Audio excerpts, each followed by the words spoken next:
নমস্কার বন্ধুরা, সর্বাণী রান্নাঘরে আপনাদের সবাইকে স্বাগত। বন্ধুরা, আজকে আমি পাকা তালের সঙ্গে সুজি দিয়ে অপূর্ব স্বাদের মিষ্টি রেসিপি বা পিঠা রেসিপি আপনাদের সঙ্গে শেয়ার করব। এই পিঠা বানানো যেমন সহজ আর খেতে কিন্তু দুর্দান্ত স্বাদের হয়। একদম নরম তুলতুলে, মুখে দিলেই মিলিয়ে যাবে। আর বন্ধুরা, এই পিঠা যে একবার খাবে সে অন্য পিঠা খাওয়ার কথা ভুলেই যাবে, আর এই পিঠা বারবার খাওয়ার জন্য আপনার কাছে রিকোয়েস্ট করবে। তাহলে বন্ধুরা, আপনারা এই পাকা তালের সিজনে একবার এই পিঠা বানিয়ে দেখতে পারেন। আশা করি সবারই ভীষণ ভালো লাগবে।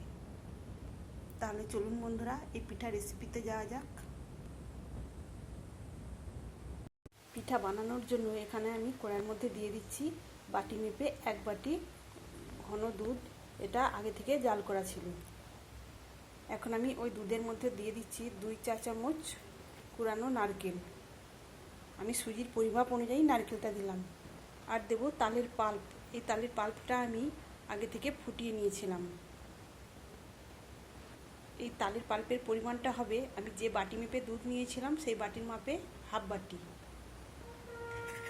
এখন আমি এই দুধের সঙ্গে নারকেল এবং তালের পাল্পটা ভালো করে মিশিয়ে নেব।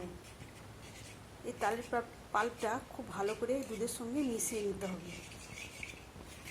তো এখানে দেখুন বন্ধুরা, তালের পাল্পটা আমি এই দুধের সঙ্গে খুব ভালো করে মিশিয়ে নিয়েছি। তালের পাল্পটা মিশিয়ে নেওয়ার পর এখন আমি এর মধ্যে দিয়ে দিচ্ছি পরিমাণ মতো লবণ।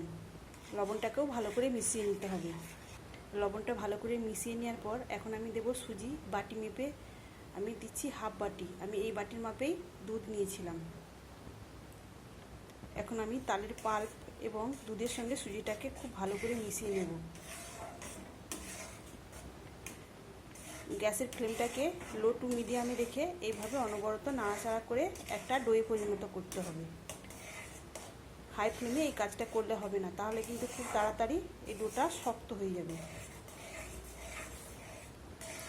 আর বন্ধুরা, এই কাজটা করতে খুব বেশি সময় লাগবে না, খুব কম সময়ে এই ডোটা তৈরি হয়ে যাবে। আপনারা তো অনেকভাবে তালের পিঠে বানিয়েছেন, তো একবার এইভাবে তালের পিঠেটা বানিয়ে দেখতে পারেন, খেতে অপূর্ব লাগবে। এখানে দেখুন বন্ধুরা, এই ডোটা এই কড়ার গা থেকে খুব সহজেই উঠে আসছে। তো এখানে আমার ডোটা তৈরি হয়ে গেছে। এখন আমি এটাকে নামিয়ে ঠান্ডা করে নেব।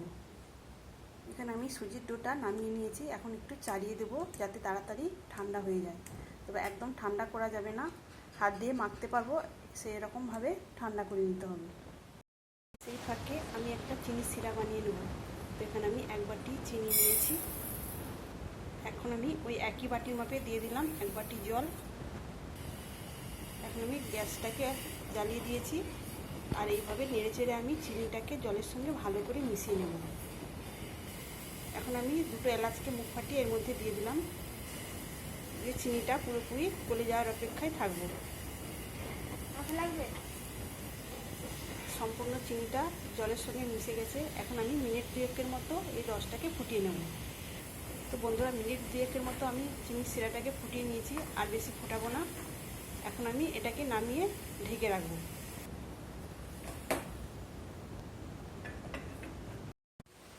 হালকা গরম অবস্থায় আমি এই সুজির ডোটাকে খুব ভালোভাবে মেখে নিয়েছি। এখন আমি এই সুজির ডোটাকে একটু লম্বা করে নেব। এইভাবে লম্বা করে নিয়ে ছোট ছোট টুকরো করে কাটলে এই পিঠাগুলো একই মাপের তৈরি হবে।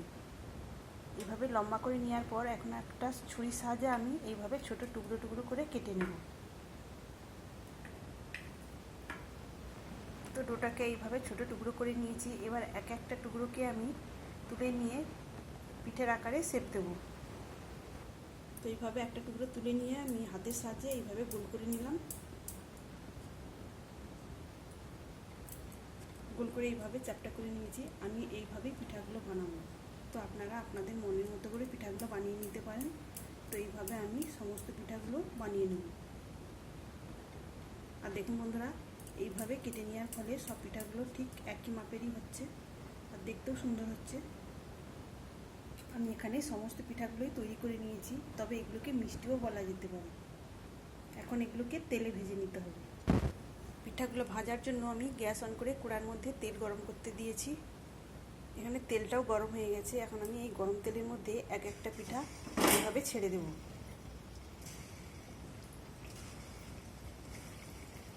আমি তেলের মধ্যে বেশ কিছু পিঠা ভাজার জন্য দিয়ে দিয়েছি। এখন আমি এই কড়াটাকে ধরে এইভাবে নাড়িয়ে দেব, দিলে তাহলে এই পিঠাগুলো খুব সুন্দরভাবে ভাজা হবে। আর বন্ধুরা এখন গ্যাসের ফ্লেমটাকে লো টু মিডিয়ামে রাখবো।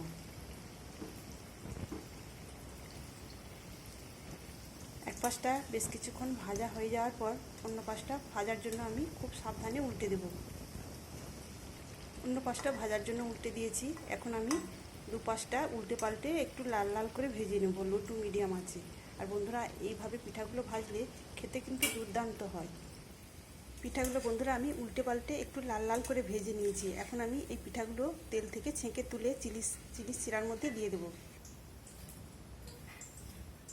বাকি পিঠাগুলো একই রকমভাবে ভেজে নেব। এদিকে চিনি শিরার মধ্যে দেয়া পিঠাগুলো একটু উল্টে পাল্টে ভিজিয়ে দেব, এই চিনি শিরার মধ্যে দিয়ে ঢেকে দেব। বাকি পিঠাগুলো আমি এইভাবে লাল লাল করে ভেজে নিয়েছি। এখন আমি এইগুলোকেও তেল থেকে ছেঁকে তুলে নেব। এগুলোকেও এখন আমি চিনি শিরার মধ্যে দিয়ে দেব। দিয়ে সমস্ত পিঠাগুলোকে আমি উল্টে পাল্টে এইভাবে চিনি শিরার মধ্যে ভিজিয়ে রাখবো 10 মিনিটের জন্য। তাহলে বন্ধুরা দেখতেই পেলেন পাকা তালের সঙ্গে সুজি দিয়ে কত সুন্দর এই পিঠা বানানো যায়। এখন আমি ঢেকে রাখলাম। 10 মিনিট পরে দেখুন বন্ধুরা এই পিঠাগুলো ফুলে কতটা বড় বড় হয়েছে আর দেখতে কতটা সুন্দর আর কতটা লোভনীয় হয়েছে। তাহলে বন্ধুরা আপনারাও বাড়িতে এইভাবে পাকা তাল দিয়ে একবার পিঠাটা বানিয়ে দেখবেন, দেখবেন সবারই ভীষণই ভালো লাগবে। আর যে একবার এই পিঠা খাবে সে অন্য পিঠা খাওয়ার কথা ভুলেই যাবে।